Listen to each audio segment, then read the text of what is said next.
going to start off by talking about Jack Dorsey's tweet that happened a couple of days ago. So huge news. I think it surprised a lot of people in the Bitcoin space. He tweeted out a link to Mises.org, which is the location of Murray Rothbard's book, Anatomy of the State.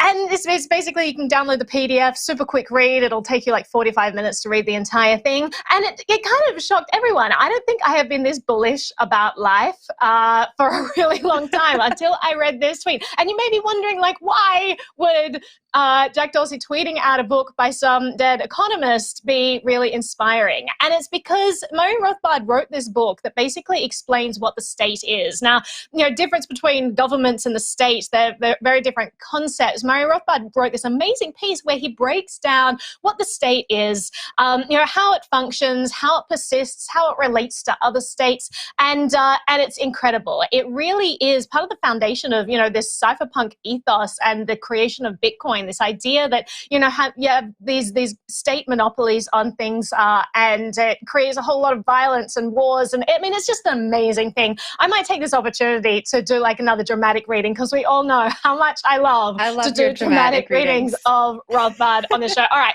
So, I mean, some of the most well-known passages from the book, and again, really do recommend that you read it. It'll take you less than an hour to get through the whole thing. It's super short. So it basically describes why the state is immoral and how so-called good intentions are used as excuses for theft and manipulation. And he says the state has never been created by a social contract. It's always been born in conquest and exploitation. It's an incredibly anti-war book. It's really wonderful. And he says the state is that organization in society which attempts to maintain a monopoly of the use of force and violence in a given territorial area. In particular, it is the only organization in society that obtains its revenue not by voluntary contribution or payment for services rendered, but by coercion. And it's nice that we're starting off with Rothbard and then leading into Will's segment about the IRS, because it's really how a lot of people in crypto feel about this idea that we have this mass apparatus for collection of funds that enables atrocious things like wars. There is no way that small, tiny, warring warlords could have raised the amount of money that these states we have in this modern day nation state set up across the world, and all of the devastation that have come from all of the wars as a result of that. And raising of the capital is a huge part of that. Monopoly of the money supply is a huge part of that. The fact that, these states can just inflate the money supply to oblivion, basically taking the savings from all of its citizens. And from that, do atrocious things like drop bombs on Syria or perhaps invade Afghanistan and create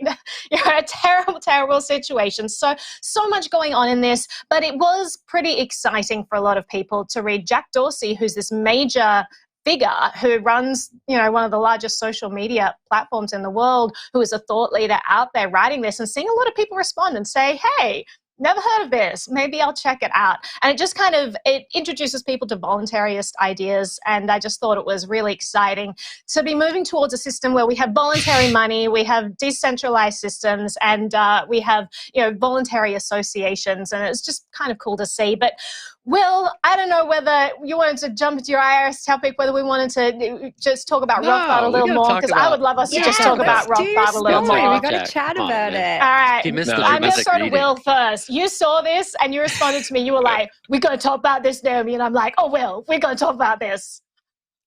Yes, I am back, and we'll talk about the IRS at the end of the show, so stick around. Definitely important news. But this Rothbard thing was great. I saw that, last week Jack tweeted that, and it really just kind of shows you that there is a lot more diversity of thought, I think, on Twitter than there is on a lot of other social apps, which is interesting.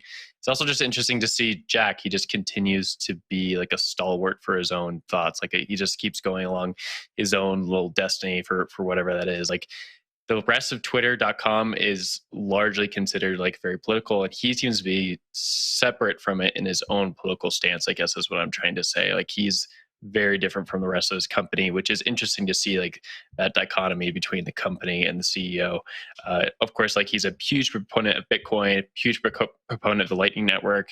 He really is not a fan of altcoins, and I think he went off on that a little bit this weekend as well, talking about how different altcoins debase the monetary supply and they're just fiat 2.0.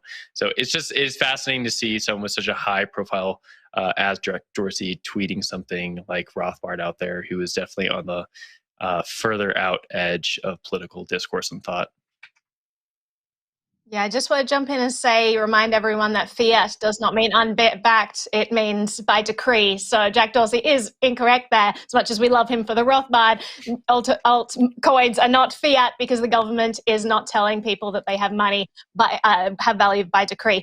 But what are your thoughts on, like, there's a lot of skepticism about Dorsey. People are saying, well, this is a big censorship-based platform, and we don't trust him, and he's probably in bed with government. All of this stuff. I think people just can't take a win when they get one. I mean, we've on the show, we've talked about how he's looking towards creating this decentralized Twitter. Exactly, Jen. But what are your thoughts? I'll throw to you, Jen. You have Jack Dorsey kind of exploring this world of creating a decentralized Twitter. It does seem to be that he has this foundation that really prioritizes voluntary ideas rather than, state involvement and all of this through, even though Twitter itself doesn't seem to represent that or reflects that. I think exactly what Will was saying. Jack has kind of separated himself from how Twitter operates as a company. And while there has been censorship on Twitter, it seems like Jack is thinking about a lot of these ideas in a different way. And he is looking towards a decentralized future. And he's taken all of the, I think, right steps. I think we can all see the journey that Jack is going down. And we can see that not only has he been educating himself over the past few years, but he's putting his money where his mouth is. And this tweet was just, I think, really exciting for people in the space after seeing the reaction on Twitter. Zach, I did see your hand go up at the beginning of the segment, though. What are your thoughts? I don't know. I have a lot of thoughts. I mean, I love me some Jack. I think there's a lot of interesting things you could look at, right? I mean, to a degree, he's sort of like cosplaying as a cypherpunk here, and I think it's really interesting. Can you be the CEO of 2 major publicly traded companies and really be a cypherpunk? I don't know. Maybe you can. Maybe that this is some vision of, instead of the nation state, the platform state. And as the Facebooks and Twitters of the world become more central to our lives, maybe that's where we'll live in the internet era. So it's interesting to see him. It's interesting to see him again going down this sort of rabbit hole. I see Jack as sort of like, trying to reclaim Bitcoin for the woke left, which is also an interesting conversation because he's very socially progressive. And I think Bitcoin often gets sort of cast toward the right of the political spectrum, especially now as we see the debate rage in DC.